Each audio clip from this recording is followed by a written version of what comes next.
আমি চিন্তা করলাম এখানে শো আপ না করে আমার যেহেতু বাইক আছে আমি ফ্রি সার্ভিসটা দিই।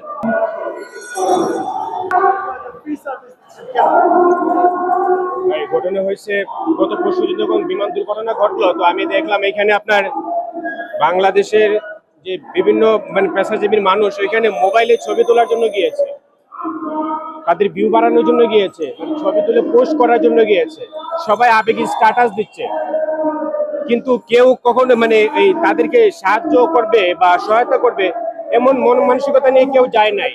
তারপরে দেখলাম সেনাবাহিনী পাবলিকদের মানে লাঠিচার্জ করতেছে যে আপনারা সরেন, এখান থেকে রুগী নিয়ে বের হওয়ার জন্য সুযোগ করে দেন, আপনারা সরেন, গাড়ি ঢোকার জন্য সুযোগ করে দেন। কিন্তু তারপরেও বাঙালি কি করতেছে, মোবাইল দিয়ে ছবি তুলতেছে, আবেগী স্ট্যাটাস দিতেছে, আবেগী পোস্ট করতেছে, লাইভ করতেছে। তো আমি চিন্তা করলাম এগুলি সব না করে আমি একটা কাজ করতে পারি, যেহেতু আমার নিজের বাইক আছে, আমি 2 দিন ব্যবসা অফ রাখি, আপনাকে আমি 2 দিন সার্ভিস দেই বা আমি মোবাইল নাম্বারটা দিয়ে দেই, যদি কারো প্রয়োজন হয় যে না এই মুহূর্তে ইমার্জেন্সি তার গাড়ির প্রয়োজন, মনে করে 12টা 1টা 2টা, তখন কিন্তু রাস্তায় বাইক থাকে না, অনেক সময় গাড়িও থাকে না, সে আমাকে ফোন দিলে আমি নিশ্চিন্তে তাকে ফ্রি সার্ভিসটা দিলাম।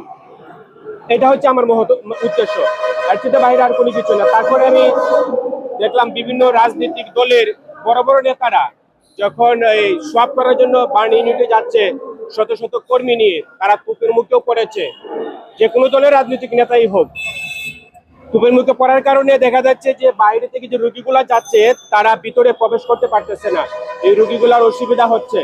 তো এই সোয়াব না করে আমিও যেতে পারতাম দেখার জন্য, লোক দেখানোর জন্য, কিন্তু সেটা না করে আমি চিন্তা করলাম আমার যেহেতু বাইক আছে আমি একটা ফ্রি সার্ভিস দেই, মোবাইল নাম্বারটা দিয়ে রাখি, যখন কারো প্রয়োজন হবে আমাকে ফোন দিবে, 1 ঘন্টা আগে ফোন দিয়ে আমি চলে যাবো। আর যেহেতু এখন আমি রাস্তায় আছি, আপনি যেতে চাইলেও আমি নিয়ে যাবো। এখন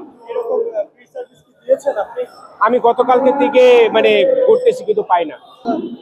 যদি আমাদের বাংলাদেশে যদি ঘোষণা করা হয় আগামীকালকে কিয়ামত হয়ে যাবে, কাপড়ের দাম বাড়িয়ে দেবে, এটা হচ্ছে আমাদের বাংলাদেশের মানে বাঙালির এই অমানসিকতার একটা পরিচয়। যদি শুনেন যে কালকে কিয়ামত হয়ে যাবে, আজকে থেকে কাপড়ের দাম বাড়িয়ে দেবে। রিক্সাওয়ালারা তো বাড়াবে, বাসওয়ালারা ভাড়া বাড়ায় দেয়, রিক্সাওয়ালারা তো বাড়াবে, বৃষ্টি দেখলে রিক্সাওয়ালারা 20 টাকার ভাড়া 100 টাকা করে ফেলে। এটা তো সাধারণত বিষয়, যেখানে তারা ভাড়া বাড়াচ্ছে সেখানে আমি ফ্রিতে সার্ভিস দিচ্ছি, এটাই হচ্ছে মানবতা।